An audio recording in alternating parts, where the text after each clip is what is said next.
Tala Fou o Tala Fou o le radio Samoa mai Ausetalia. E momo atu fo I mai Gaza o le oswhainga Israelu le ai o Jambalaya I se no fuanga o yeitanga ta surufai wa lipu tia mai wato o tele wa mariri wai. Whai mai le ripoti mai mtanga rengo le loto I fale I Gaza pe ama le luas furu fale na wha leanga ina I le oswhainga lea ma wha amaunia mai fo I le whare mai I lea wha I tūle to o tele o tangata na taunu watu wa maririu.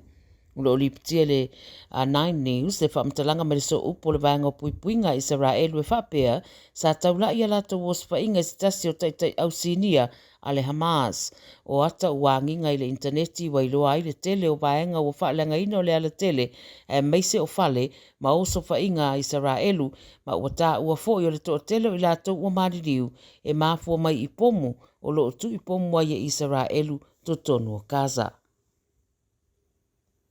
O le suinga I le tala o le tau a tau fesosoani le tuititia o afianga wafi I le stete o Nisa wele se whapefo I Queensland. I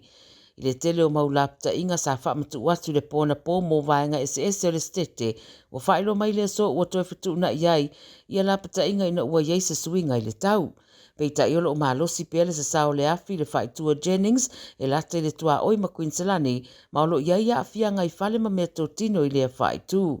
O le isi fo I afi o lo sawane to ngā mau le tu I saute I sae o Tenterfield o lo o lapta I ai tangata. Ma o sidia ma le afi se lau hectares o whaaleanga I nei le afi a o le sui o le tu e angianga I ai le savili o whaeloa le tine mu o fesoso ni fo I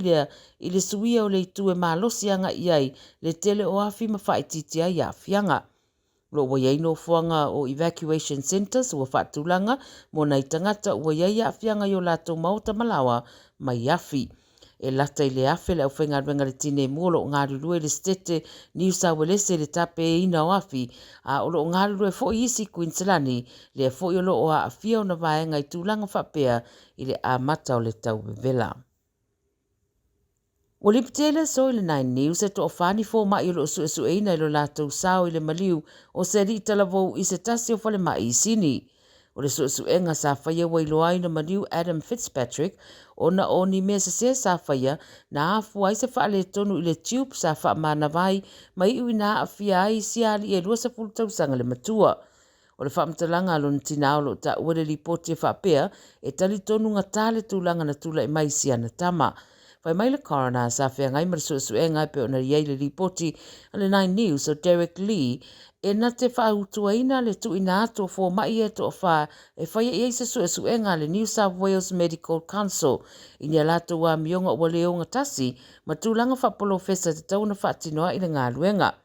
Le lua whenua sifuru na tūla I meiele mta upre nei na ua whiele ri Tala Fou Adam I manuanga ilo na ulu na ua la vela na ta'vale a vea tuai le whare mai St. George Motong Fitinga. Pei tai murmuriane mauma wailo na soifua o na o loo ta ue le ripoti o le unga mai le suenga le coroner e le iwala au fo mai ia mo se fesosoani mai le specialist a whaatino e la tolu tong Fitinga masase ai ia ma afia ai ma mao le li Tala Fou I wai ina maliu murmuriane.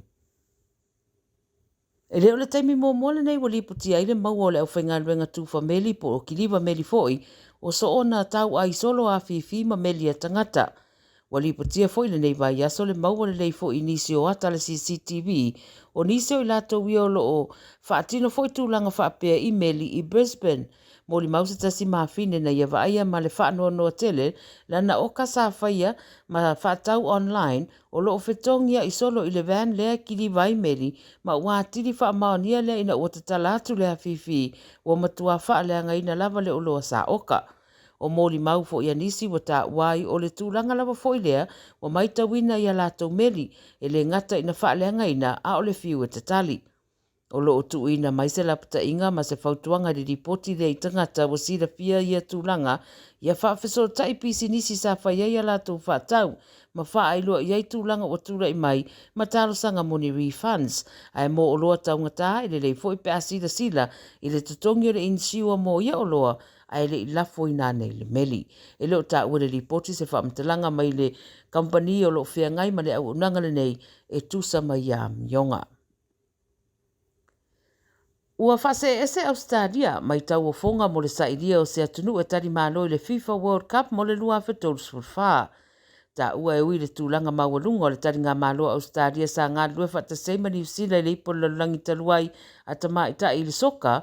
ai peitai ua whase e atu le sila le Football Australia i isi tāmeusanga. O le lātou whamtalanga tūstusia pe ona tā ua i li poti wa whailoa ai, o lātou wo o ma awai fo i le avanoa sa tari māloa i le FIFA World Cup na se ima vai atu nei,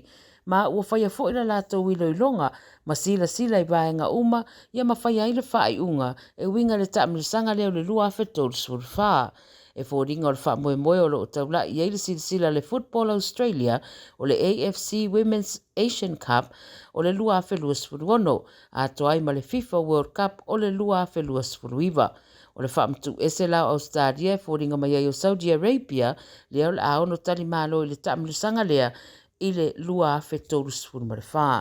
e tele ni tūlanga le lei sa whapeo na maitawina ma whaamawina i fo i whina ngalo tangata le tari ngā malo taluai Ausetalia ma New Zealand i le FIFA World Cup o le neitu sanga tamaitai. Tala ia radio Samoa i le nei solulu.